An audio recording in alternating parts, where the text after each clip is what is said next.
gracious Heavenly Father, we thank you for your mercy and your grace. We thank you for your patience with us.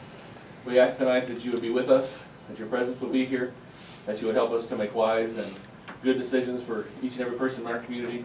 I pray for the city council members, our mayor, everybody involved, Lord, that you be with them, help them through this evening. In your name I pray. Amen. Amen. Pledge allegiance to the flag of the United States of America and to the republic for which it stands, one nation, under God, indivisible, with liberty and justice for all.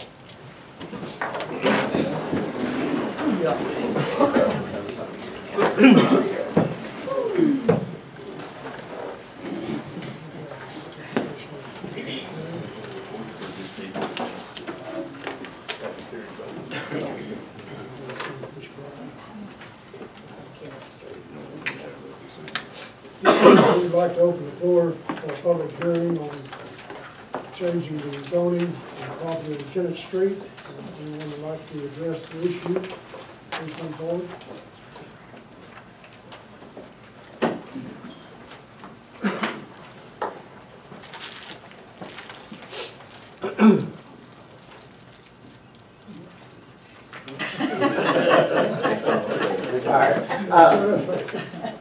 Thanks for the opportunity. My name is Justin Siebert. We are wanting to take the property at 708 Kent Street and have it rezoned to commercial use for a transitional living, sober living place. We built a house for men that are coming out of jail or these treatment programs in our area to give them a fighting chance to be able to incorporate them back into our community. I have 4 years clean off of drugs and alcohol, and my whole life, the last 4 years, I've done nothing but work recovery, Christ-centered recoveries in our area. Whenever I got clean and got saved, gave my life to God, I had the opportunity of being able to stay at my mother's house. I had a good environment, what I'm trying to say, to live, and a lot of these guys don't have that opportunity. They get out of jail and they have legitimate wants to do better and get clean and get off drugs and change their life. But as soon as they get out of jail or they get out of these programs, probation or parole, whatever it may be, they have to go right back in the same environment they was in with other family members. We're now in the third generation of methamphetamine in this area. We have grandparents getting high with grandkids now, and addiction is kind of like cancer. It's affected everybody in some way, shape, or form in this area. So what we're wanting to do is to have it rezoned into residential, and we're going to come in and we're going to put up a wall in the building and some bunk beds, and like I said, I'll be living there with the men, and we'll make sure that they are drug free. They have to have a job. They have to attend meetings and church services while they're living there, and we'll give them like 3 months to 9 months to get back on their feet, help them save money, help them get a place of their own, get transportation, and that's the vision for it. It's the Matthew 25 house. The Matthew 25 is when Jesus is speaking to his disciples, and he says, "When I was hungry, you fed me. When I was sick and in jail, you visited me." And the disciples said, "When did we ever do that?" And he said, "When you did this to the least of these, you did it to me." And so that's what we're trying to do. And it's part of the Open Door Church out of Holcomb. They already have the Freedom House that operates, that I think they're housing right now over 30 men and women. And for instance, there's a gentleman right now, he's 20 years old, from Puxico. His dad's in prison for methamphetamine, his mom's an addict, all of his aunts and uncles, everybody in his family is on drugs. Now when he graduates from this program, he doesn't have anywhere to go that doesn't have drugs or alcohol in it. And this will be a place where he can go to, and we can get him to jobs and get him to work, and that's just the vision. And as we know, they're already living in our area, they're already here. And the day that I went and looked at this building, Tony Parr has graciously agreed to give us a 10-year free lease on this building, and not to charge us a dime. And he owns that whole block where it's at. And we're just trying to give these people a fighting chance. Like I said, it's my heart and passion. I teach right now. I teach a class in Cuban on Thursday nights, a recovery class. I help teach a class in Malden on Friday nights. I attend and help with a class in Campbell on Tuesday nights. And so there is help out here for people that want help. But we just need to kind of take an extra step further and give them an extra opportunity for these ones that don't have anybody, like I had. Thank you for letting me share. Thank you. How many people are you And, wanting to house at this location? I think the city of Kennett says one person per 200 square feet, and it's a 1,000 square foot building, so we're gonna house, I'll be staying with them, so me and 4 more.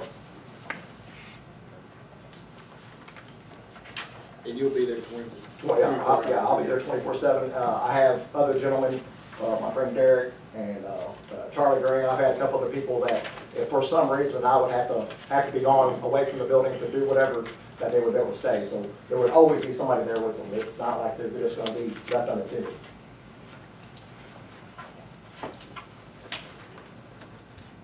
Is it just gonna be drug offenders only that you're gonna have there? Yes, there'll be people with drugs and alcohol. And there will be background checks, and, you know, it's not gonna be just, you know, it's gonna be an in-depth, you know, an application for them to fill out and different things, you know. So when you're teaching the classes, there would be somebody there in your stead? Yeah. Supervise? And, well, the classes the one that I teach in Q1 right now, I'm gonna hand it over to the pastor, if and when this goes through. I'll be staying in it, so I won't be having to go back to Q1 anymore. You named off several other places. Well, I'm just saying, yeah, I also just, the ones, I was just kinda giving you a resume of what I've been doing, but no, I'll be here full time. Yeah, I won't be having to go to Malden or any of those other ones or Camden.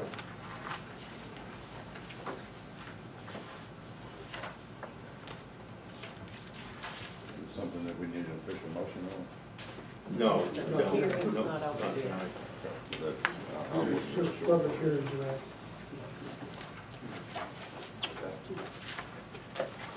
Thank you. Thank you. Thank you, sir. Anyone else?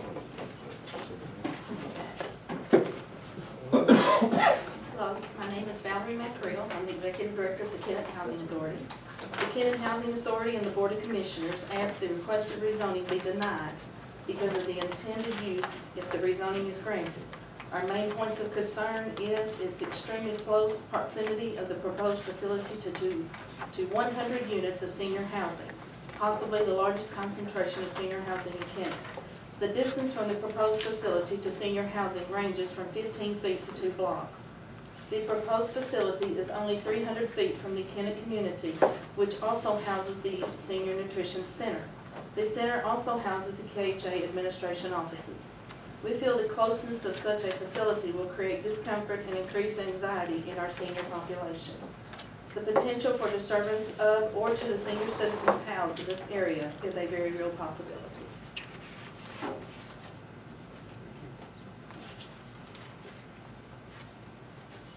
Anyone else?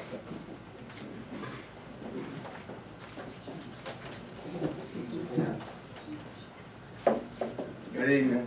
Hi. Jason Smith, live here at Kennett, and how you doing, Nick? It's been a while. Good, how you doing, sir? I am one of the elders at the Open Door Church. Some people know about Freedom House, what we do there, the way we change lives. The neighborhood where we're going to, or proposing to get rezoned, I grew up there. I grew up 3 blocks from there. I know what's in that neighborhood now. We're not going to be bringing that neighborhood down. We're going to be trying to lift that neighborhood up. I'm going to tell you, because these people that we're wanting to reach are not like we're bringing them in from like all these different places. They're here. Do we set them up for failure? Do we just let them out of jail and just let them go back to the same things, or do we give them a fighting chance? The Open Door will be assisting DA with this. So they're going to be also, we have a Pastor Kenny Burns, and we have Pastor Kenny Burns, you know, to help set up, make sure that these guys are being responsible, that they're being drug free, that they're attending church. It's going to be a biblical based recovery that helps them to save money for cars, to help them save money for deposits if they're going to need to get their own place to be productive, help them get their jobs, to try to change people's perspective about them. Because when people come out being incarcerated, they have a bad rap. You know, I think they have some rough roads, but people change. I mean, I've seen people change firsthand through Freedom House. We're not bringing it into a really nice neighborhood in that area. It's rough there. I mean, like I said, I grew up there, I've had family there, I mean, we're gonna be lifting that neighborhood up.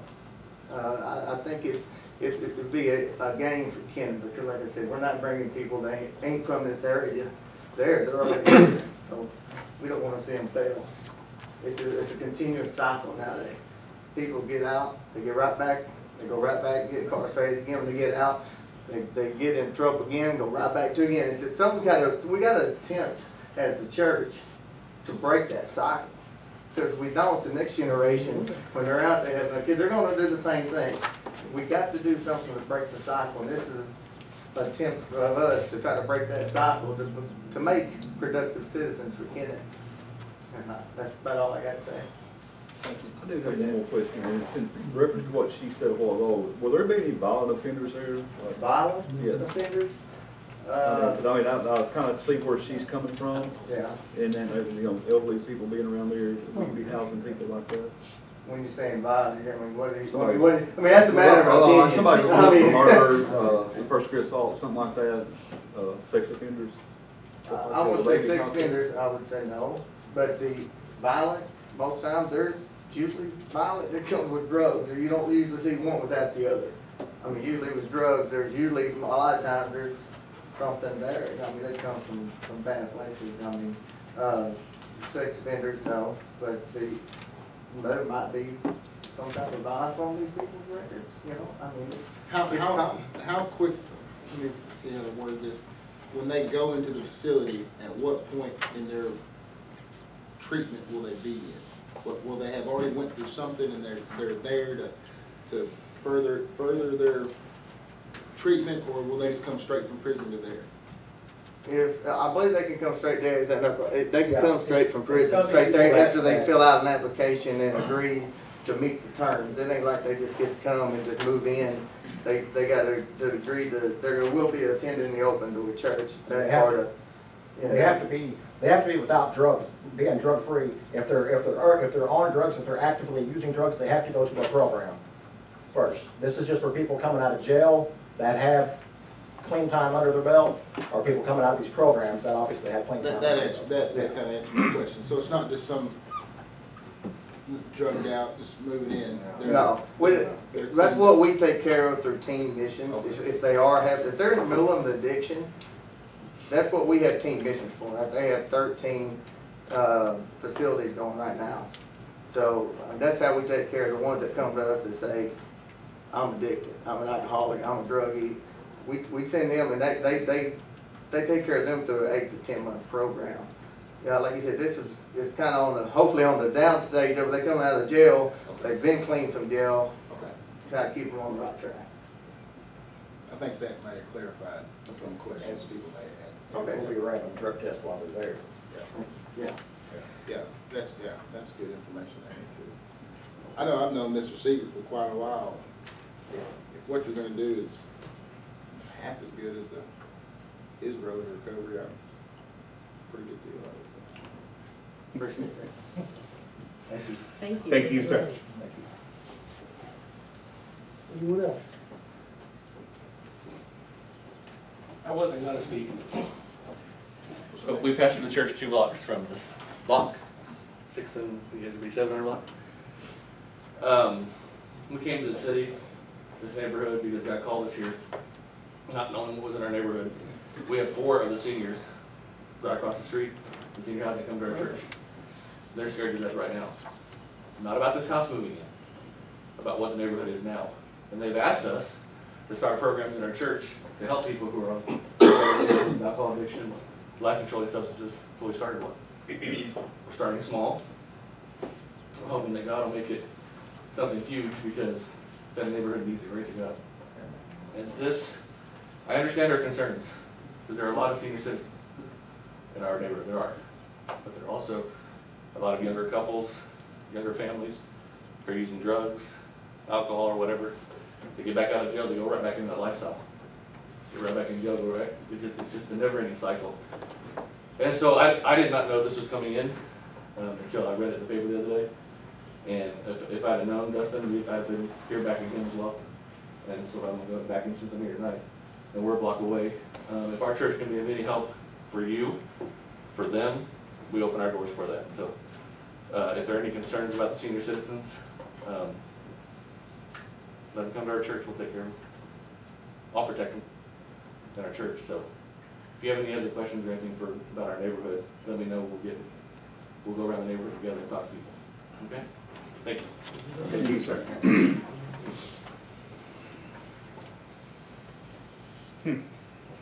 Anyone else? If not, we'll close the public hearing. Council will take this under advisement and we'll come up with the next council meeting. Ordinance will be filed. Is there a recommendation from the zoning committee? No, there was not. Good question. Okay, moving right along. In your package, you have the minutes from the meeting of June 19th. Motion. Second. Any questions or discussion? All in favor, say aye. Aye. We did not meet on July the 3rd, due to proximity of the 4th holiday. Chairman not represented tonight. Finance, vacation in Greece, we should all be still looking. It's our finance guy. Was you in finance? Yeah. I take that back. Fire? Human resource. I don't have anything for the public at this time. Police?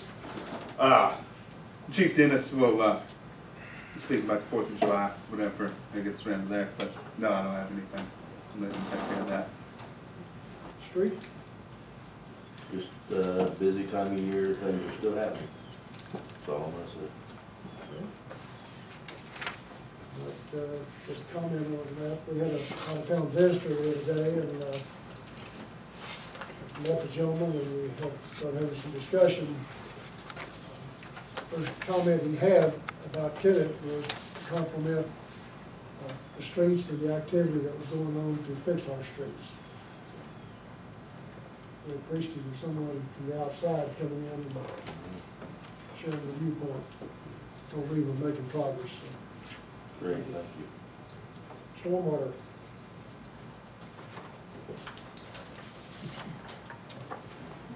You ready for this? I don't know.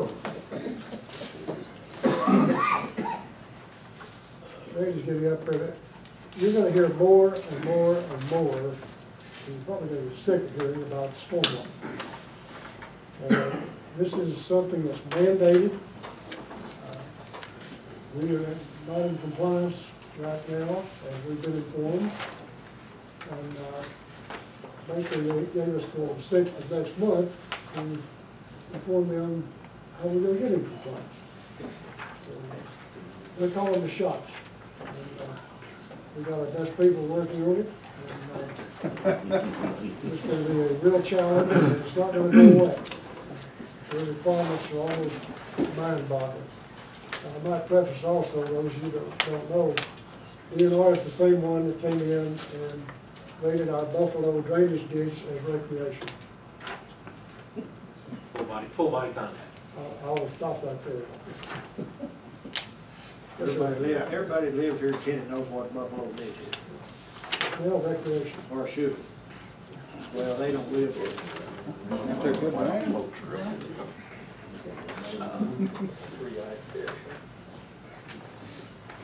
Talk for just a split second, and I'm gonna do something I absolutely completely hate to do. I've got a few paragraphs I need to read to you to be sure you get it laid out straight.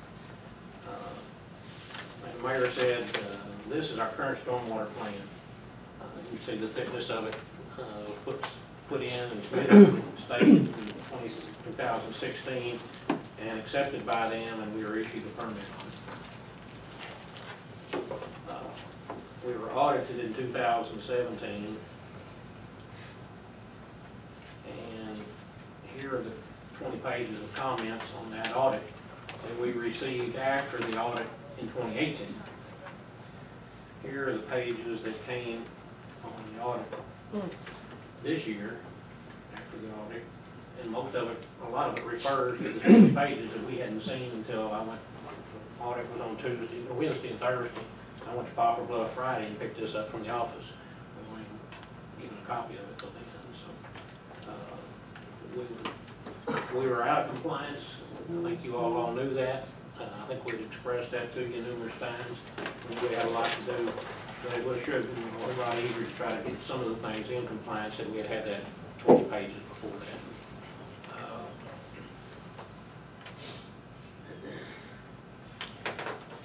That handled part of that. On June 13th and 14th, we had the state audit, and the report came back, unsatisfactory findings, response required. This was a 2-day audit, and while the man from DNR was here, he read us word for word those 20 pages without us being able to see it, and asked us to answer the questions in there.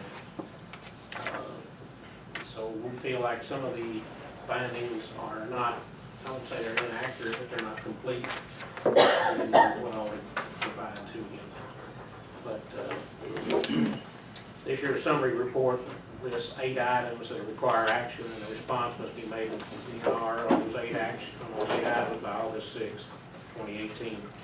All of these 8 items are requiring more specifically what and how the city will achieve all of the parts of the plan, and then better documentation on that. We can't say that we're going to run a public education program.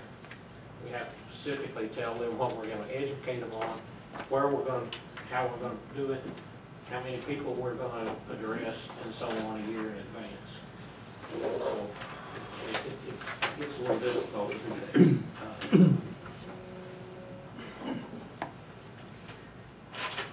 During the audit, we learned that there are several things that we are already doing that will count for both being more specific and providing better tracking of what we're doing to satisfy the state and federal regulations.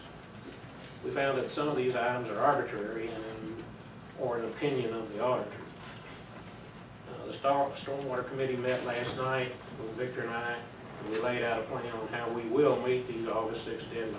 Both Victor and I will miss several days of work between now and that date. I'm speaking for the Stormwater Committee and Victor and I. We ask you to please review the proposed land disturbance and illicit discharge ordinance before the next council meeting on August 7th. We have to have this report in on August 6th, which is before the council meeting. We hope and anticipate putting in our response that the proposed ordinance has cleared legal review and has been presented to the council and will be up for consideration for passage at the August 7th, 2018 council meeting. This will assist us in meeting one of the 8 items that must be addressed by this deadline. We'll be seeking outside assistance with approval of the mayor and the Stormwater Committee, and we'll be following EPA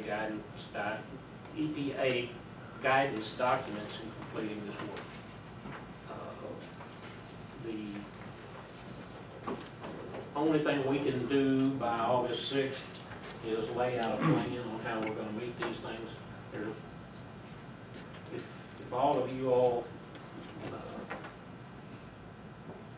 were completely free of time where you could work with us and were trained, I don't know that we could complete all of this by August 6th.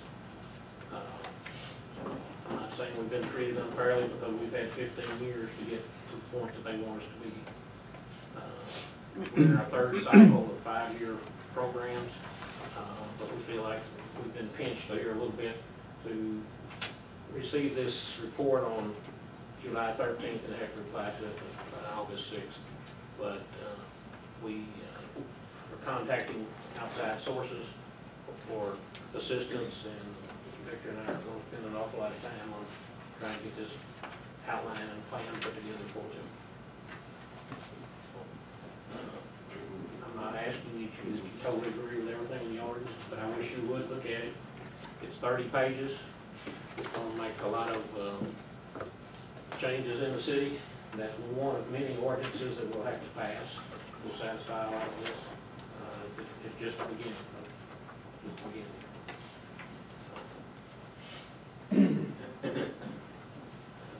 I'll take any questions, I mean, we had 3 councilmen and the mayor there last night, we kind of discussed this, so.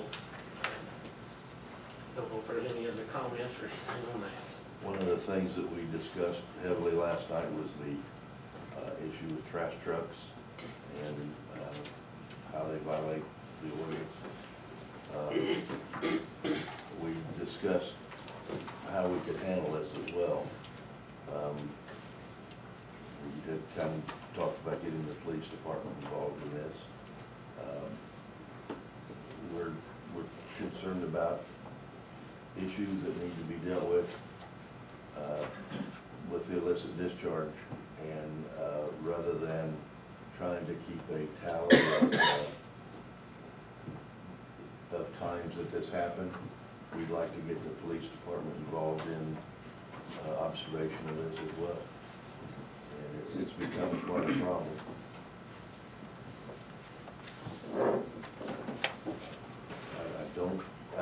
It's an ordinance we have in the city already, so it could just require enforcement of where it would require.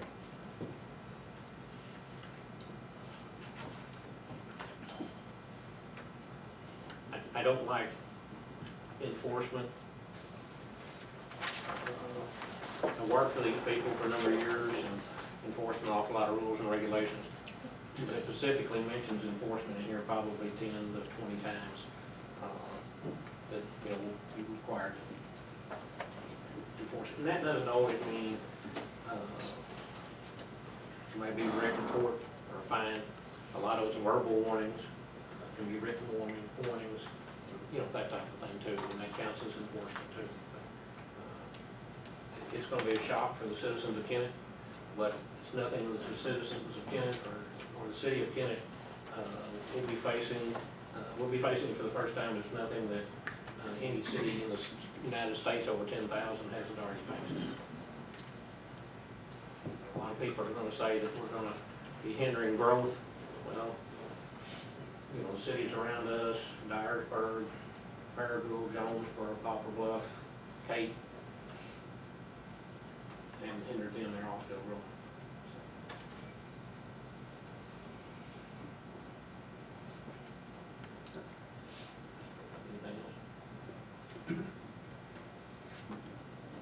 It could be the bearer of good news like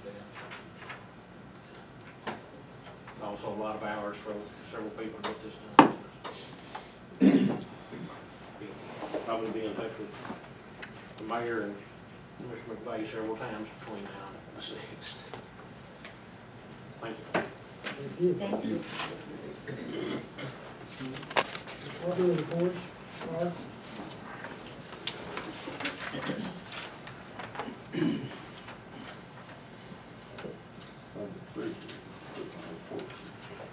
There wasn't a lot of activities for us. We had about, when I looked at it, we had about 6, possibly 10 related fireworks calls. And the reason I say possibly, 4 of them, possibility with fireworks popping around and that was a cause of it, couldn't actually be determined. What gave us a reprieve, we had a little bit of a light shower a day or two before, or we could have had some other calls that were related to it. There's kind of on the 4th, there was a time period there where 3 or 4 calls were right there together. And then on top of it, you get somebody outside the city decide to have their family bonfire, so everyone thinks it's a fireworks call, so it puts a little more excitement into it. We finished up last budget, come out pretty good in the end. It wasn't overall wasn't in a deficit. We was able to accomplish a lot of stuff. Usually the tail end of the budget year is our busiest time. Because we're on a schedule to get a lot of things tested, inspected, any needed repairs, you do your annual servicing of the vehicles and stuff like that. One other thing that we've done lately, last night we kind of teamed up with the SEMO Food Bank out of Sykeston, and the American Legion, we gave about 100, we lost count, but it's about 175 plus individuals received a substantial quantity of food from the SEMO Food Bank. And really, we had some comments back. It wasn't just the old stuff. I mean, you've seen it. They had name brand stuff. Somewhere in the bakery, they had, I guess, birthday cakes in there, and that was kind of, we should have done a lot of it on it, but anyway. We've got another one scheduled for Monday, August the 13th at the American Legion at 6 o'clock. We'll be putting some more information out on that. These were 2 grants that were provided to the SEMO Bank out of Sykeston. And Steve Neal, who is a Kent resident that works up there, was able to get them for our area. So we'll be doing another one from 6 to 8. The other thing that we were approached on and we're going to do in November 26th is with Medic One and American Red Cross is we're going to do a blood drive at the office over on 2nd Street, classroom facility. It shouldn't interfere with code enforcement or anything. Hopefully we can get them involved, maybe they'll donate while they're there at the office, but between 1 and 6. So we're trying to use the facility over there for more than just our needs. We've had several people approach us, and we've worked with Medic One on doing some in-depth medical training recently, closing the hospital and that. It helped out. And so, you know, when certain groups have something that we feel is beneficial for the city, we're trying to accommodate when we can. And we are working on some of the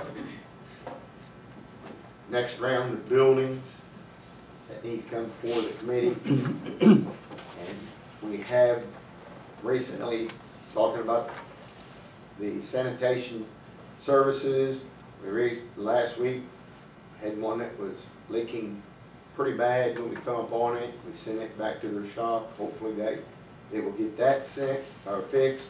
We've sent letters out every year. We send letters out to all of the sanitation companies, making sure they realize they have to have that liquid tight seal, where they're not dropping liquids. You can go down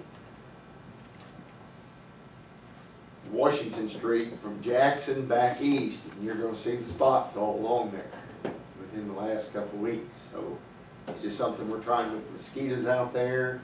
And it's not just that, the hot days, the only way you can get rid of the smell is pour a little bleach on it. So we've been doing that, and we're getting a lot of, you know, on the agenda about cleanup. There's a lot of infestation of bed bugs, and you see a lot of mattresses out in the neighborhoods.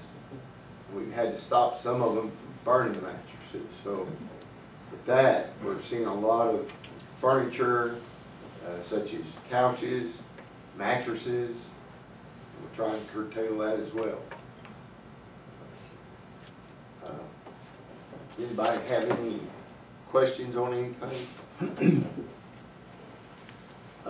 Talking to Tina today, they're only picking up right now emergencies on the animal control because they have to put a water-resistant compound down on the concrete.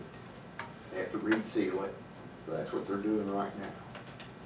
But if you get any complaints on it, it's just emergency only until they can get that put down. They're doing it themselves, get it put down, so that urine and other stuff doesn't soak into the concrete, cause problems.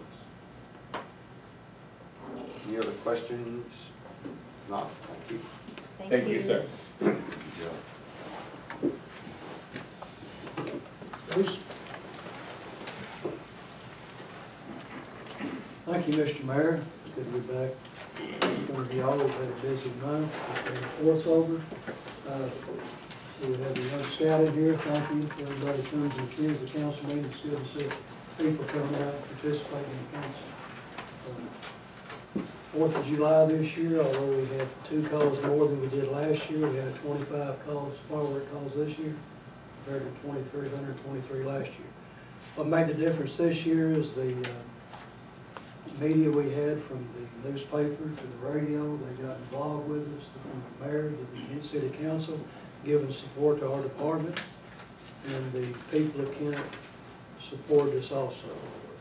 The members of the business people that own the fireworks stands, they also done 100%. In my book, we had no complaints from any of us. You know, but I've heard that, you know, some may have lost some money because of the sale of 16-year-olds. But I don't think any of them was unhappy as far as what they told me. I think they manned their post good. I think they tried their best. Not saying that, you know, some got by. I'm sure they probably did, but, you know, overall it was great. We had 53 citations, or 53 people we give the ordinance to. When we get a call, the officers would get out of the car, speak to people, and give them a copy of the ordinances, explaining these things. We had 43 juveniles we talked to, we took them to the parents, explained it. We had no repeat offenders from juveniles. So everything went well. We had issued 1 citation, that was an assault and shooting from a vehicle. So the men and women of the Kent Police Department, I'm very proud of them. Of course, about 98% of the calls were at night time. Captain Stewart had his men out in force. Everybody worked the last couple of nights from the 3rd and the 4th. They were in the neighborhoods. We had a large number of calls not having anything to do with fireworks, so we were able to maintain that. Also keep people in the neighborhoods, and that, you know, I'm sure we did have some complaints in, but overall it was a success. And it, you know, just takes everybody helping each other. It takes the council, the mayor getting together, and the town to come together, and we can get things done. And I appreciate that. We had one of our police officers, she's resigned. She's taking employment with another business here in town. Last month we had an officer that had resigned also. He's going to Kentucky State Police. I'll be at least 2 down for that. I'd like to request to advertise in the news media to applications for a police officer. Motion. Second. Aye.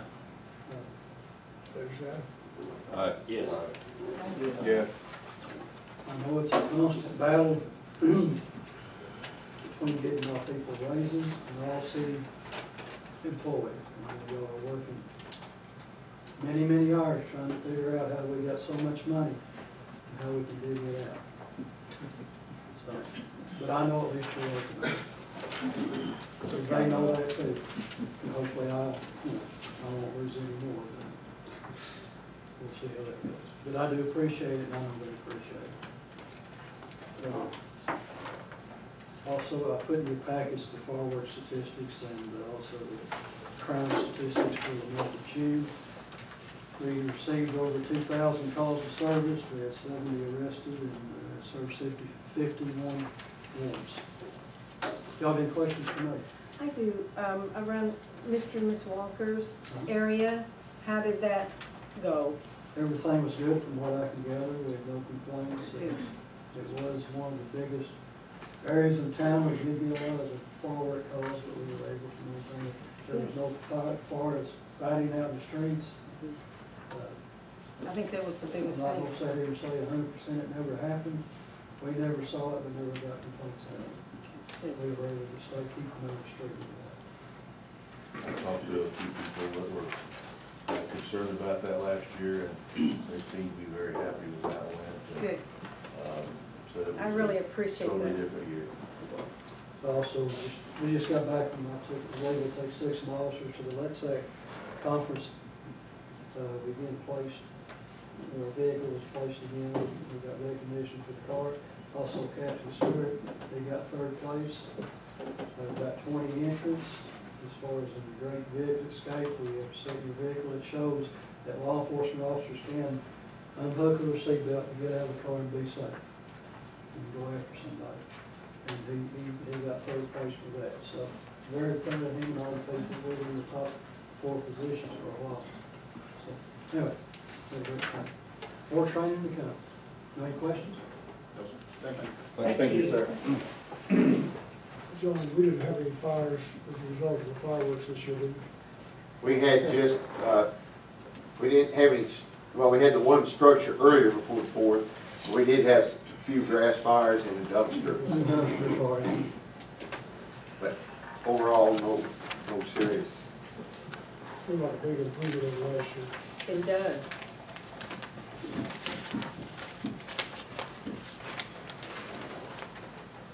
We started our concrete work today. Knuckle Brothers is here in town. They started on Wiggs and Clipper intersection today.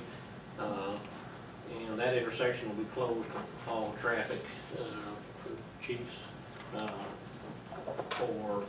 while they get that done. We're kind of pushing the school start limit, not just for that intersection, but for the other work we need to get done. So we chose to close that intersection completely, then pour it all at once fairly quickly and move on to the others.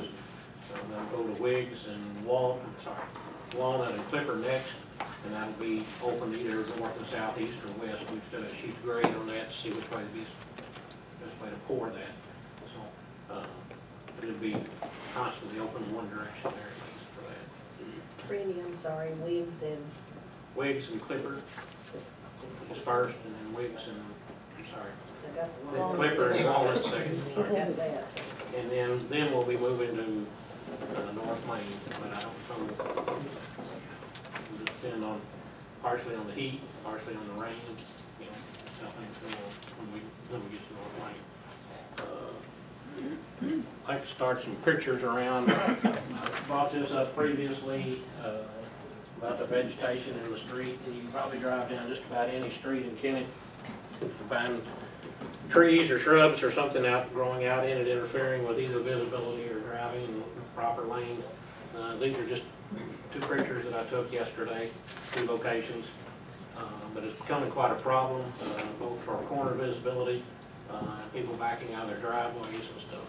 So again, I'd like to encourage the citizens, if we can get the media to help trim their own property. It'd be quite expensive. We did that a couple of years ago. If you all will remember, we hired that out to be done. And that turned out to be quite an expensive venture, where, you know, it's really the responsibility of the property owner to do that. I've spoken enough tonight, but I would like to say that heat's tough on everybody. People that are out in it, Mr. Hunter, and stuff like that all day, Mr. Ken. But you know, it's not just one day, but it's starting to take a little bit of effect on our employees. It's the constant buildup of it, you know, the day after day after day. And noticed today in a couple of our employees that started to detect some of the minor symptoms of not necessarily heat exhaustion or anything like that, but the heat was getting to them. So we'll be watching them even closer than what we've been doing. So, and with more construction going on in town with Knuckle Brothers and with our guys, again, it's a reminder, we know people are going to drive pretty fast, they're going to be on their phones, but watch out for our people, please. They're citizens here. Our guys are, you know, this type of stuff. So pay attention to them a little bit. They're not out there to aggravate you. They're out there to make a better roadway for you. Thank you. Thank you. Thank you.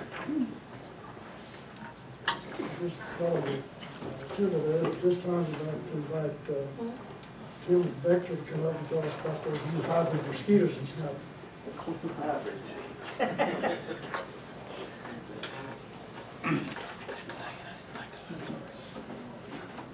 Y'all got the month of May report. I wasn't here due to some health issues. I ended up hospitalized. It's a long story. We don't want to get into it, but anyway, I'm here now. Thank you. Thank you. But and thanks for having me. We've been flying the airplane some. I just, as a sitting in here, the airplane will be here tonight. Been asking for it, and it's in Jonesboro, so they're going to load from Jonesboro and come spray us here tonight with the aircraft. Try to get some more relief. And it's been a battle, of course, this year, just like any other year, but the variables are different every year, so we have to kind of fight at it. I'll kind of let y'all look through it. If y'all, any of y'all kind of browse through it, and have any questions, just ask me. I'll answer them. I know some of y'all got some questions. I didn't say a word. What are you spraying? Is it having a residual effect or is it just a? It has a residual for a little while. It's permethrin, so it doesn't have a long residual. What percent? Say again? What percent? Well, it depends. We have to change it around. We use 3167, 3030. You have to use a certain amount of active ingredient to do any good. And if you cannot bust the label rate, of course. So we kind of have to watch that. And we're spraying 5 ounces a minute out of the back of the truck with the right particle sizes. If the particle sizes are not the right size, it's not going to be any good. It's not going to attach to the mosquito at all. You can have them think you're putting out a whole lot of something, and it's doing you no good. You're just wasting chemical. So I don't want to use things like organophosphates. They're corrosive for one, like your Malathion, like we used to use back in the day, and other things, Dibrome and such. We can use that legally here. I'd rather just stay with the permethrin, resmethrin products and keep things, nice and safe for the people and the environment. And it does work. You have to continually change your product though, because you're wearing a Delta, so they get immune with anything. If anybody knows any farmer friends or deal with farming, they kind of know that, So you kind of have to move it around and not let them get immune to it. I definitely agree with that. So the permethrin, is that what you also do when you do the house calls also? No, we use a thing called Delta Guard for that. Delta Guard. Yeah.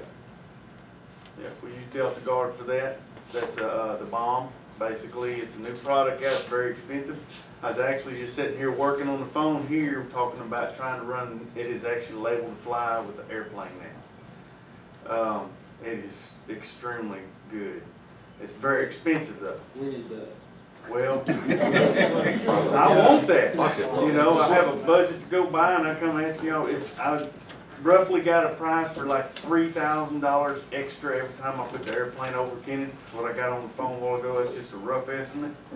So I'm here. I'm part of y'all. So understand, I'm here to work for y'all, and I My am number one part of y'all. complaint I get is mosquito spray. Yeah. That they're either driving too fast down the road. Well, I need those phone calls from you folks to let us know these things so that I can address it. Are you sure? No, absolutely. All right. Diane, I'm verify that. They're frequent. So, and then They have to go a certain speed though, just make Well, everything work. here's how it works in a truck. It's regulated. If it drops below 5 miles per hour, it kicks off. So if they pull up at a stop sign and somebody pulls up behind them, we're not being rude and just soaking down their car with the product. So if they go over 20 miles per hour, which I've argued with the company for a long time, it needs to be. It used to be 15. And ideally you want to run 10, 12, 13 miles per hour, no faster. Okay? It does put out the right amount of product at 20 miles per hour, 19 miles per hour, and do what it's supposed to be doing. But then again, you got a perception too. The folks, seriously, even me, I still can't accept it. If he's going 20 miles per hour, yeah, he's putting out the right amount of chemical, but it's not what people want to see. So, and then of course our GPS, everything in that truck tells us from what time they set it in place, how much chemical they put out, you name it. And of course we've always got the information in the truck, the MSDSs, well they're called just safety data sheets now, but to keep up with it. But for anybody that has questions, we can always, anybody in the public, we can give them this information. You got a Raven system in that? Say again? A Raven system? No, we don't have a Raven system. We have our own system that the vice president of the company, the PhD, invented himself. We used to use a thing from Adapco that was a pretty nice thing. Had something that was attached to it called a tracker system. Now we went from laptops in the truck to now this year they're putting little pads in our trucks that are amazing how this is working. So it's simplified, it looks really cool, and the people get in the trucks, touch the pads, and it does all this stuff I'm telling you. And it gives them information as they're driving. So it's really come a long ways. We had a little trouble with the laptops, the USB coming undone and stuff in the truck, but with these new pads, they're hooked up direct, a lot less wires, and they run off Bluetooth, so it works really well. Is this a variable rate system? Because Yeah. some places. Yeah, well, it kicks up, it just goes with the speed, you know. Well, I just meant, some places in town are gonna be worse than others, so I didn't know if you. Well, that's that why was we want to programmed run as that in many there. traps as we can, because sometimes you get hot spots, and we will, like we got a guy's fixing to start, we got some spots we've noticed are hot spots, so we take one truck and go work those hot spots in addition to our other routes. I got a hot spot. What the You trap? got a hot spot, David? I do. This technology in a minute. I was looking at these numbers on these traps. I think we need a trap over my place because Well, I'd love to have one over at your place. I bet we get one too But in then I there. can't straighten. Oh, you keep those traps away. I don't want a trap. I know It there's a lot does of matter, them. I mean, we still are not gonna neglect folks that have the traps, but we have to utilize those traps for the right numbers too, so they kinda get, we have Can to you work put any around more that a little traps bit. out, Tim? Ma'am? Can you put any more traps out? Yes, ma'am, we have, He's volunteering I know. for if you, his would house. make sure that Diane gets me your information. Okay. My side of town, I think, and I live right across from the golf course, there's 19 ditch out there, then there's some farms out there, but it's literally, Well, you're gonna get them to blow in too. Yeah. They're gonna blow Trees in, and so it's a chemicals. battle. yeah, I know, all the trees. You're gonna fight mosquitoes. We're in the Delta, and we got rice fields and the right scenario basically for monopolies. And they're the hardest mosquito to kill, so they're gonna fly in, the wind's gonna blow them in, they come for 25 miles. That don't help us much, but we can fight the battle. If you keep fighting, you can keep the numbers, go outside in the country and stand there for a minute compared to right here. I was See telling what happens. we had a fire the other night out on White Highway, and it was unbelievable how thick the mosquitoes were. And when we come back to the city to reload the fire truck, it was almost like there was no mosquitoes, even though there was a few flying around. So there is a difference. You still got a lot of mosquitoes, but there's a difference, reduction. And I had some people approaching me, and actually the first person that approached me was my father-in-law about this thing that you're hanging in the yard. I don't even remember what it's called. You ever got 4 of those Yeah. Spartan mosquito right? Yeah. I ain't gonna knock nothing till I try it. I actually walked up to his carport door, and I actually said, I think it's working. Time will tell. I got 4 in my backyard. Time will tell. How long? And And that's also, not 4 acres. That's an attractant. And somebody told me it's supposed to make them sterile. Well, our company knows our company's international. I mean, we kind of know everything. We ain't heard anything about sterile. I've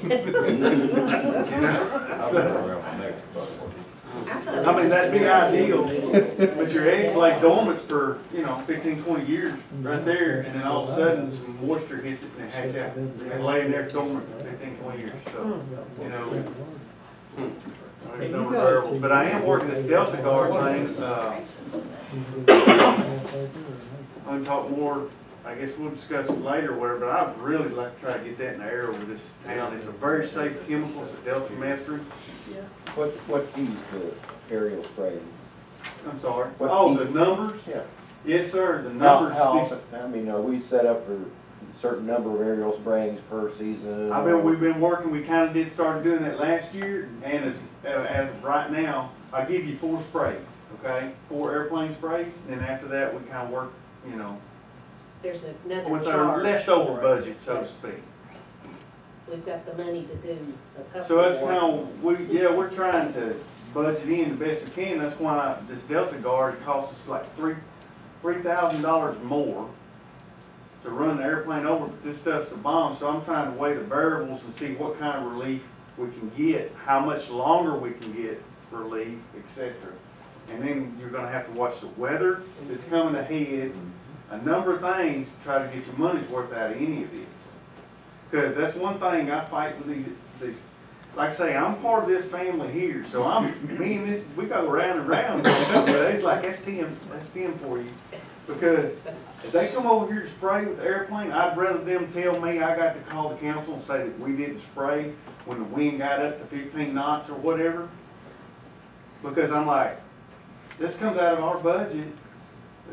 I don't want it over town until we have a good day. Right. You know, I'd rather pay for your gas to fly back, you know, so I'm fighting constantly to try to make that happen. And that's you know, the last month or so, that's been a challenge with the storms and just spur of the moment stuff, so. Anyway, so tonight, we're running some permethrin across the city tonight to try to get some more relief and stuff. And then we're gonna start with hot spots. Like I say, I'm working on this Delta Guard stuff. Does it have a longer residual? Yeah, it's just a bomb, I'm telling you. We worked with the company, doing trials and stuff before they ever even had it out on the market. And they told us they were gonna give it to us for a deal. Well, their deal like quadruple. You know, so anyway, the owner of the company, ever since that took place, I don't even know why, we still helping them with trials, I don't know why. Has been fighting with them about that. We show them how good it is. Can this only be sprayed in the Get plane? 90% kill with it. Can this only be sprayed in the plane? No, it started out ground only, it just got labeled to be able to be sprayed. How much there. more is it to spray in the truck? Does it cost more? Well, yeah, we actually have there's a special unit that you hook up in your shop that you load it with and stuff. We got everything. We got it anticipating us going to be able to use it on a regular basis, and then they throw the price way high. Well, you know, so that's kind of. There's only one manufacturer of it, I guess? Yeah, they kind of monopolize it when they do that. And they spend, I don't even know, but it's millions of dollars to put something like this out on the market, you know. I mean, it's like unbelievable millions. And then, I guess that's what they want trying to do, recoup their money. But they ain't selling it, we ain't buying it. And we could spend millions with them if they would even just, you know, cut the price in half. So I'm working on trying to figure out something there, and the company's still working on getting the price down too, whether that happens or not. But anyway, any other questions? Is there anything you can do about the gnats? Gnats? Yes. Well, just call and tell me they're mosquitoes. I ain't. That's not I'm part in of what you mosquito do. business. You can't Yeah, do we it. kill mosquitoes. They're getting bad. Is it those I call them black flies or whatever? We don't have gnats in my place, it's all mosquitoes. Yeah, I know you use Buffalo net. But, yeah, that's one. It's a buffalo Well, you got- mosquito. So you got them around? At certain times of year, they get really bad. Well, I know. The latter part of summer, they start getting bad. Yeah, them things are annoying for sure. Before it hits 90 degrees. Just kinda holler at me on my cell. I got a few tricks up my sleeve for that, and maybe we can, outside of the mosquito control, I help you with some information, you know, so. Delta Guard. I'm curious. Yeah, look it up, you'll He's gonna see. be trying to get You some. say it has a 90% kill rate? No, buy some. Yeah. Well, I think we'll get your hands on it. oh, we What might is the code? It actually makes it. run the numbers. Who's the code? Bear, That's what I figured. Maybe that's why. Yeah, that's, Monopoly. yeah. Yeah.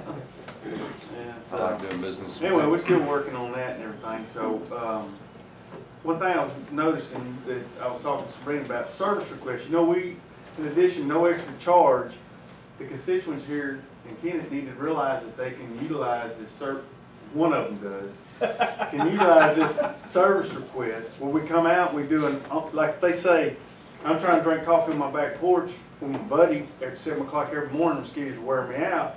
They call and say, look, you know, can you come spray? We'll come out and do an inspection of the area and see if we can find a problem area, and we'll spray. You know, no additional cost. So all you And gotta do Tanner's is a call, really nice guy.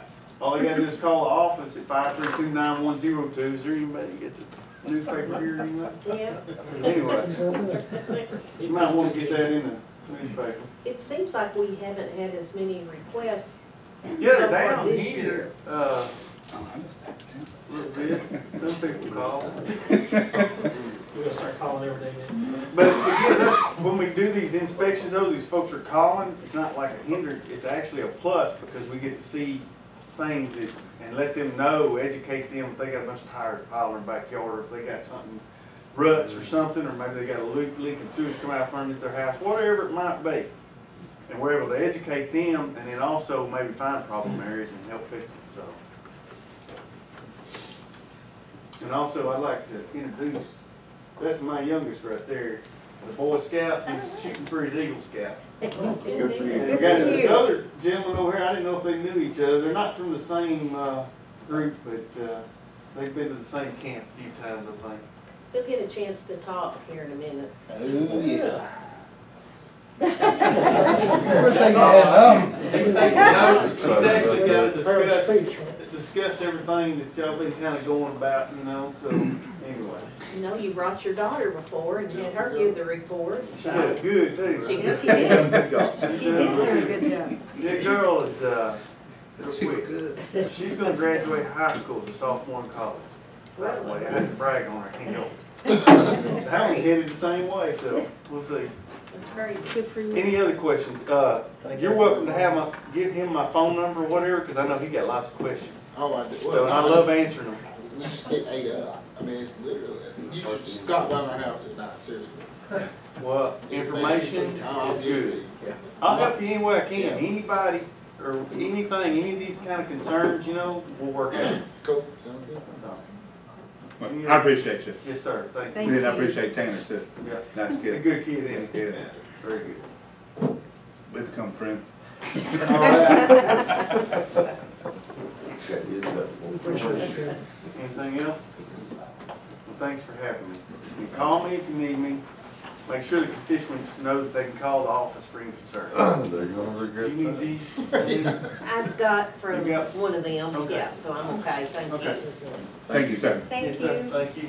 Okay, moving right along, we have an ordinance for some properties to be sold in the Kennett Housing Authority. First reading. An ordinance authorizing the mayor to sign on behalf of the city of Kennet, Missouri, and the city clerk to attest thereto a quitclaim deed conveying all the city's interest in certain real property located in the city of Kennet to the Kennet Housing Authority. What this is a strip of land south of 9th Street and east of Slicer.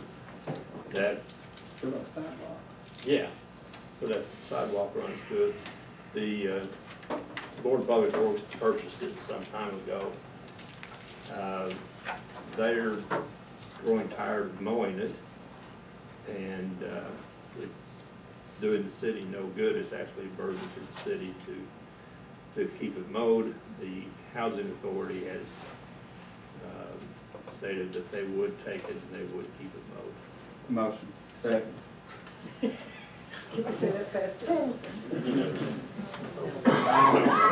No, we do voice vote. Regular vote. Well, that's right, we gotta do a All in second. favor, say Aye.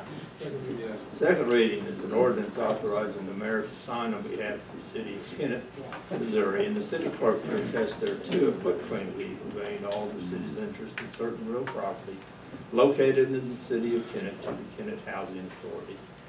Motion. Yes. Yes. Yes. Yes. Yes. Aye. Yes. aye. Yes. Okay, just a little- Yeah, just sign that.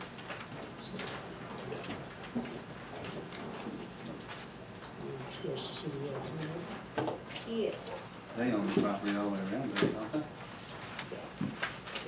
All to the east of it. Well, I guess, yeah, across the street too. Okay, on the citywide cleanup, we've been trying to figure out a way to do this, but not cost the city $80,000 like it did the last time it was done. And so I called the Open Door Church in Hockham and talked to them up there to see if they would be interested in helping with it. And they said that they would, and I didn't bring my date with me, but it's in August.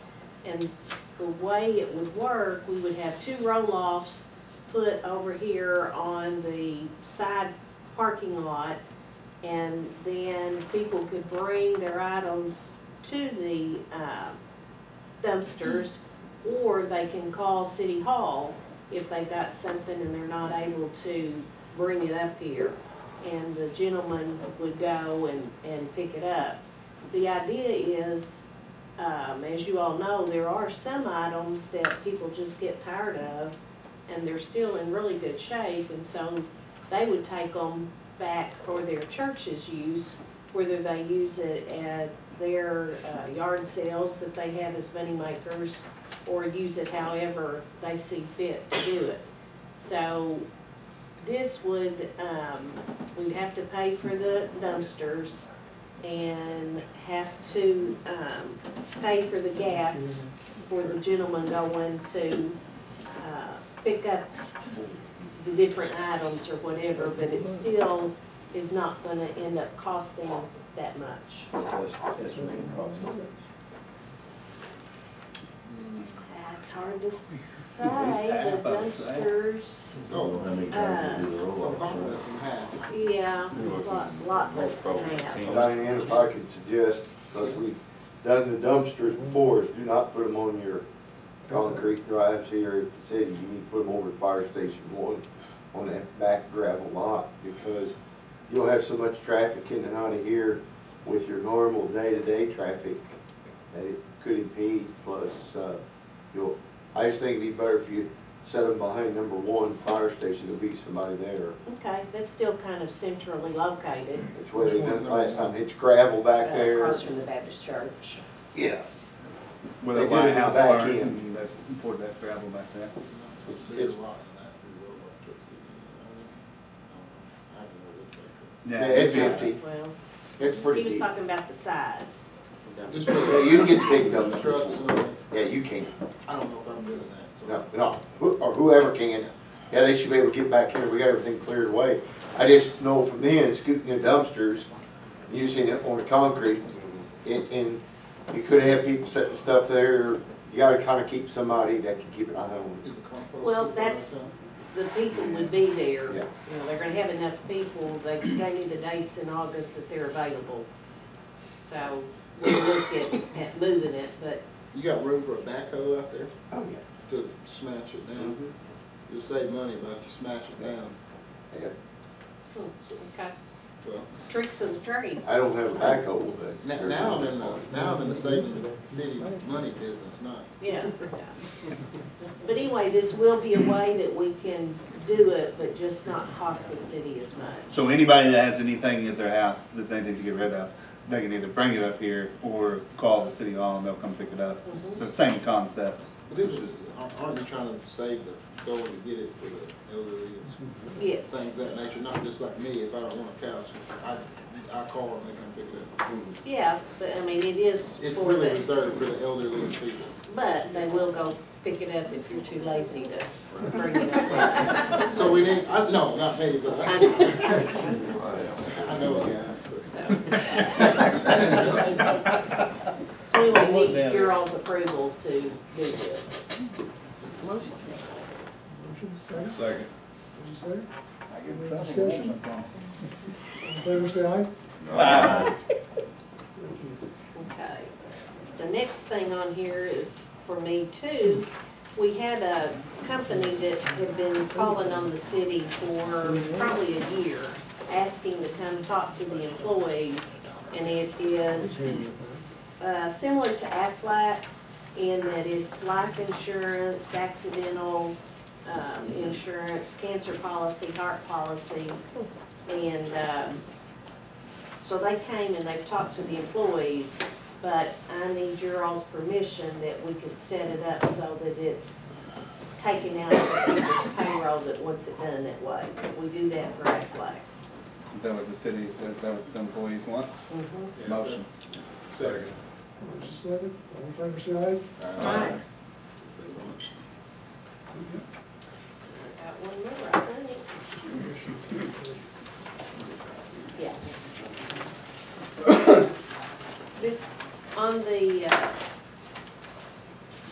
asking for permission to amend the budget, if you all will look at your statement of revenue and expenditures on page 1, under General Administration Department, Retired Employee Insurance Account, we just failed to put money in the budgeted line, which is $840.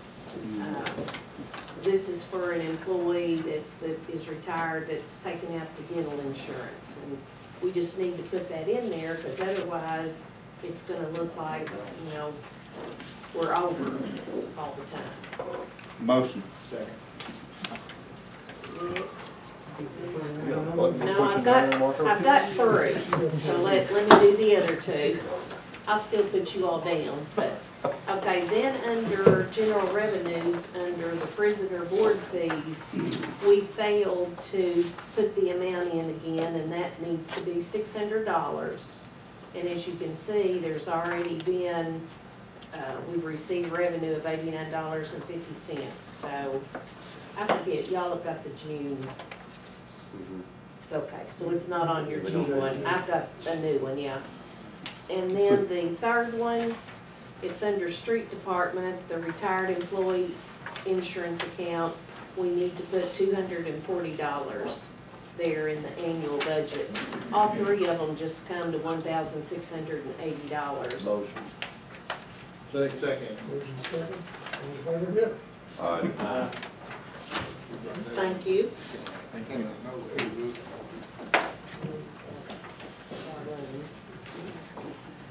At this time, I need your approval to appoint Darlene Hitchcraft to the Board of Adjustment.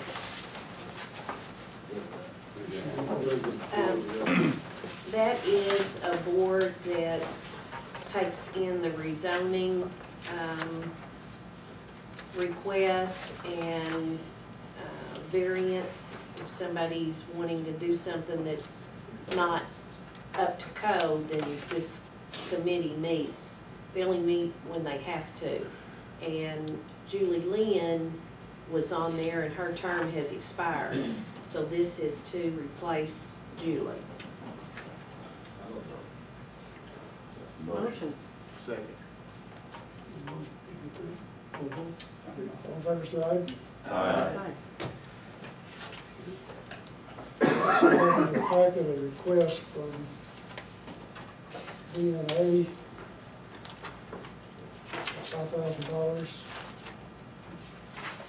from the Senior Citizens Fund. We haven't met on it yet. You have not met? No. Okay, we defer this. I mean, I think we. Have they filled out Yeah. the? Yeah, they did. I think this, Yep. Yeah. this is the entire application. They did fill it out? Yes. What were they using it for? They're the senior companions That's right, yeah. division of DNA. And so they go to homes and actually help people stay in their homes. Yeah, that's good. And it's not a very Nice. large request either. I don't think we need to on this. We No. need to deal with it. Motion. Second. Motion, second.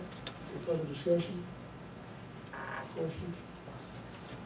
Is this a free service to the people that use the senior companion? They have to pay for it, this is a free service that DNA provides? If may I speak? Yes. I'm actually not, I'm not supposed to speak tonight. I'm here for a leadership class, so I'm a member of a leadership class program. But I also work for Visiting Nurse Association. I do business development and community education for VNA. So our senior companion program, what that is we have seniors in the community that go out to sit with seniors that their caregivers need a break. So this may be someone that has a husband that is bedbound and they just need to get out of the house and get a break from taking care of them, whether it's getting their hair done, the wife needing to go shopping. And unfortunately that is not covered by Medicare or Medicaid. So it is solely on donations and grants. But it is a way the seniors do get a stipend to do this. So it does help with our seniors in our community and also helps with the people that do need help caring for their loved one at home without them having to leave the home to go to the nursing home. And it's a lot of times the caregiver is the one that ends up ultimately ill. Yes. If they can't get a break from it. Yes, that is correct. It's a great program. It is. Thank you. Thank you, ma'am. You do have the money in this senior service account. On both sides? Aye. Approved? We've got a lot to report to you tonight, from the chair here, but I do want to mention, I probably the most controversial issue we've got going on in Kennett for a number of years, and that, of course, is the closure of the hospital. We haven't seen, or it's been in the paper several times, our town hall meetings being held in each of the communities. I believe meetings at Campbell tonight, Auburn tomorrow night. I'm not Thursday night in Kennett. wrong. And then Thursday, town hall meeting will be here in Kennett at the IT barn for City Gas and Water. These are informational sessions. And I know about it. We're not trying to brainwash people to vote one way or the other. We're trying to educate people as to what's going on. And it's very important. I can't think of any single thing in my tenure that's probably more critical to the community going forward. If we can replace our hospital, the town will be in good stead. If we do not replace it, this is probably a one-shot deal. Our doctors have committed to stay here. They will stay for the hospital.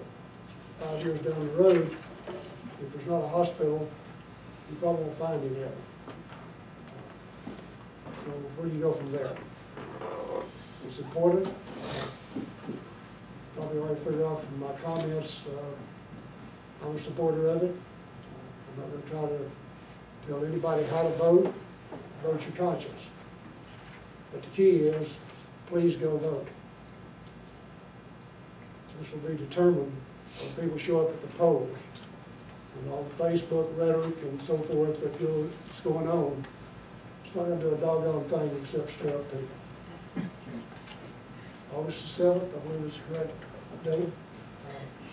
Please go. There's all kinds of information out there. Our commission's done a really good job putting this campaign together. Went back long and hard. None of us enjoy taxes. In that same group. But there's no free rides. If we want it, it's got to be paid for. There's an article in the New York Times about this. Yes, this has got national publicity. Personal note, we've got our urgent care centers in place. Unfortunately, I had the occasion to use it Sunday a week ago. My wife got ill. And I had to go out here, and in reaction to pain medication, I had to take her over to ATAC to the hospital. They did a heck of a good job. It shocked me. Normally, at the hospital nowadays, you're in there about a day or two and you're out. I put her in on Sunday afternoon. I got her out on Friday. And fortunately and unfortunately, it's our problem, but she's still recuperating from the effects of this medication because she went ballistic. So that's what you need if you want something to convince you how to vote or how you view these things is a personal experience. It gets your attention real quick. So I want to make mention of that. If you wish and can, make the town hall meeting tomorrow night. The commission will be there, Dr. Poole will be there. And they're equipped to answer any and all of the questions that come up about it. It's a crisis. I don't like being the deliverer of gloom and doom. I'd rather be positive, but think down the road, if we don't get this done, it's going to be down 5 years, 10 years down the road. It's not just about today, it's about the future of the city. And I haven't stressed this, but one thing that's near and dear to my heart is the economic impact that it has. If you're trying to sell Kennett, and that's what we're trying to do, as we have been trying to do, I'll guarantee you the top 5 items on anybody's site search is medical facility. If it's not there, they just don't come back. They go away. Positive note, got a report today. We do have some people looking at the Matic building. Not telling us who they are yet, but there's at least a couple of companies looking at it, so we hope in the next few weeks we'll have something positive happening there. Actively trying to market the compress, and council may impeach me for this, but when the hospital announced their closure on your behalf, council, I volunteered property in the compress to build a new hospital. That's not going to be a stumbling block to make that happen. That's what that's for, it's industrial development, and we'll do our part, and then you will have your back, and I will open the mouth. That's a commitment. They're still talking about what to do with the current building. It may sell, it may be demolished. Those are questions that I'm not sure there's answers to at this stage. Ideal situation, if it would be demolished and the property may be made available, that's the best site for the new hospital. Again, these are things that's going to have to play out in the future. And, but it's an awful lot of work being done, and the community has come together. You're talking about the national publicity they got.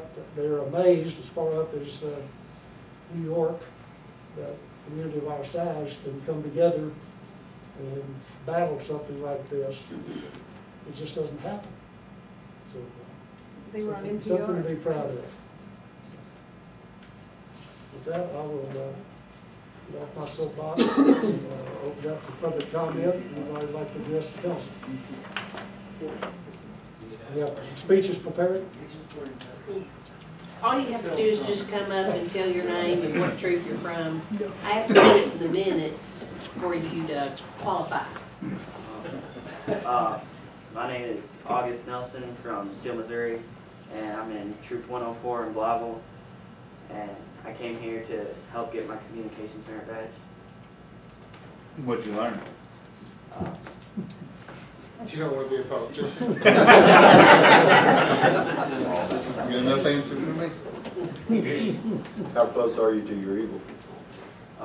Right now I'm trying to get first class, which is like halfway-ish. Very good. Thank you, sir. Keep working at it. Yeah. He'll make it, his mama ain't gonna let him. Good for her. Make one for You it, was kind of, you didn't want to answer your question. I would say I could do it better. What else?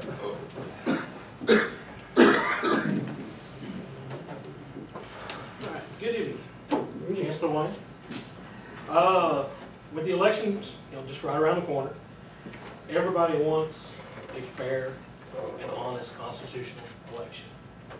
This is an issue I brought up with you, Mr. Mayor, a couple of months ago, but it was also right at the same time of the hospital closing. But after 2.5, 3 months, haven't heard anything. Bill Clinton said it best. It all depends on what your definition of is. Okay?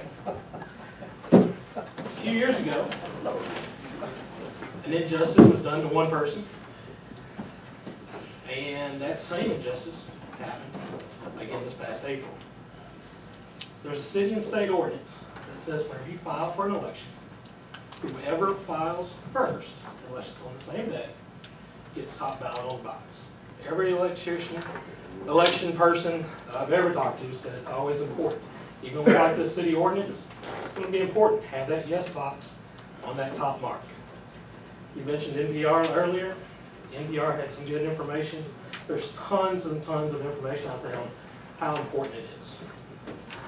The state and city ordinance, after I filed, asked about the placement, and I was told in the clerk's office that I would be first on ballot because I was the first one to file that year.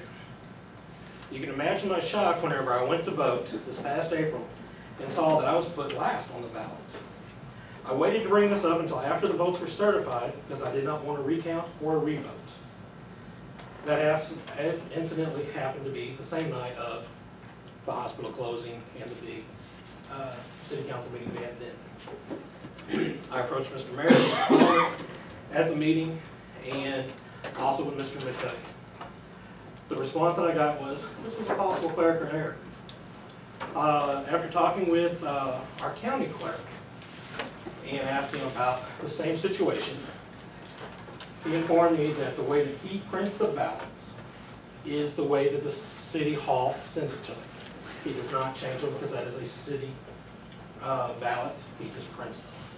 So he suggested I talk to Mr. McVeigh or Judge Maurer. So I talked to Judge Maurer, told him of what had happened, and I said the biggest thing that I want out of this is the person that's held responsible to be held responsible. That I'm not looking for a revote or anything else. That with this, Judge Maurer sent me to Secretary of State's office when the election board. I gave my report to them. Their report to me back was to contact Duplin County Prosecuting Attorney, Jeff McCormick, and have him do the investigation on it. To this day, I still have not heard back. That if you look at all the different research out there, one research paper said that up to 1/3 of the ballots, voters are undecided when they go to the polls, and even a higher number on big ticket items like a presidency or a big tax issue like this past year. Many of you know that how the voting on a big issue, the undecided for a smaller issues, city ordinance, or whenever you had a big issue like we did this past year, and even the city council members, research shows that up to 80% of those voters are just going to check the top box and go on. They know what they're going to do on the big ticket issue, but all the smaller ones fall to the way. And especially with the high school this year bringing in all the extra seniors, you know, when you stood outside and asked them what ward they in, most of them didn't know. So were they going to look at it? So if you take all the different statistics, 3.5 years ago, whenever Mr. Winnick ran against Freddie Socklaw, there was 277 votes. 1/3 of those would be 92 voters of the undecided. And then with using the 80% theory, Mr. Winnick should not have lost by 1. He should have won by 72 votes. All right. Using the same theory, this past April of 302 voters, 1/3 of the undecided equals 101. Instead of losing by 32, I should have won by 48. All right. This is fine and dandy, but the main point here is having a fair and constitutional voting system. That whenever you have a state and city statute already in place, then it needs to be followed. So it all depends on what your definition of is. One definition may be it is a clerical error, not done once, but done twice. Or was this a ballot fraud? Was this a single person that decided to change the order? Was this a group or consensus to make an order? But no matter which way it is, it still comes down to an error of some sort. All right? So I've spoken with Mr. McCormick as Secretary of State's office instructed me to. And like I said, I'm still waiting. The citizens of Kennet need to have the faith in City Hall, but an issue like ballot fraud makes it hard to do that. I want to know that a constitutional right of voting is upheld in a fair and unmolested way so that we may stay a strong and true community. I will leave you with one definition. Ballot fraud, electoral fraud, election manipulation, or voting rigging is illegal interference with the process of an election, whether by increasing the vote share by a favorite candidate or depressing a vote share by a rival candidate, or both. So again, it boils down to what your definition of is. Is it clerical error? It's clerical error. Is it ballot fraud? It's ballot fraud. From one way or the other, you know, an issue has been brought up, a mistake has definitely been made, and those in response that have that hierarchy, that job title, that responsibility of making sure that our votes, our ballots are fair and equal across everything, that's what we need to look at. So What is your definition of this? Thank you. Chancellor, I am the one that made the error, and you know that I'm the one that made the error. Yes. And I told you that the first person that comes in, that their name is first on the ballot. It is just a mistake. It's not my ward. I mean, I did not intentionally put your name second on the ballot. If you want to sue me, you know, I guess go ahead and sue me, but if you've never made a mistake in your life, you're one of very few people. I am retiring next month, and so I'll be gone. But I publicly apologize to you, everybody I've talked to. I told them I made a mistake, and I'm truly sorry. I don't know what else you want me to do. Well, you know, coming to me before here, that's fine. I waited 2.5 months for some sort of response. I didn't know that you were doing this. Well, I went straight to your boss. You know, the night of the big city hall meeting, and Mr. Palmer was there, and went to Mr. McVeigh. So. And I told you. It was a clerical error. It was a clerical error, which is what it was. Okay. But Judge Bauer sent me to the Secretary of State's office, and they sent me to the prosecuting attorney. Am I gonna see? No. And there's no evidence of any election fraud. You're using that term, but there's no evidence that there's election fraud. That's why there was to be, through the Secretary of State's office, asked for an investigation. Now, whether or not Mr. McCormick does it, I don't know, it's an election year. But it's still, for things in the future, you know, there's city ordinances for that. We pick and choose which ones we want to go by and do. This is a city and state. So, but it wasn't only just done to me, it was also done, and I didn't even realize that it happened to James 4 years ago. I don't know what you mean by that. Well, he registered first whenever he ran against Freddie. I did. And Freddie registered second, but during the ballot, Freddie was put on top. I was You gonna weren't say, city clerk I don't then. know if I was city clerk then. She's not city clerk. No, she Okay. doesn't. So with you retiring, the next person that takes that spot needs to understand the city ordinance and how ballots are made. Because, so the last city clerk made a mistake, this city clerk made a mistake, so let's stop that mistake. Let's use that as a learning point and go forward. In addition to her apology, if you were waiting on me, I misunderstood. I thought after the discussion that night, I thought everything was settled.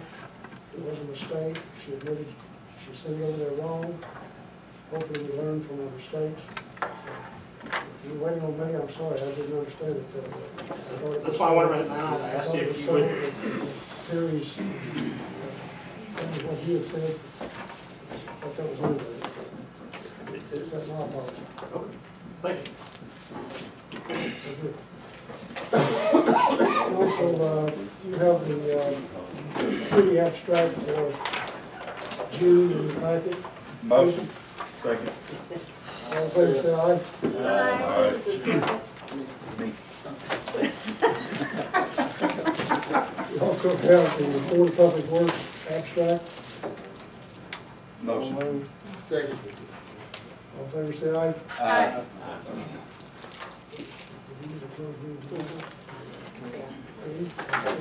You got something else? We'll do a motion to go into closed session. Motion. Second. Yes. Yes. Aye. Yeah, no, Thank y'all very much for coming. Right up there.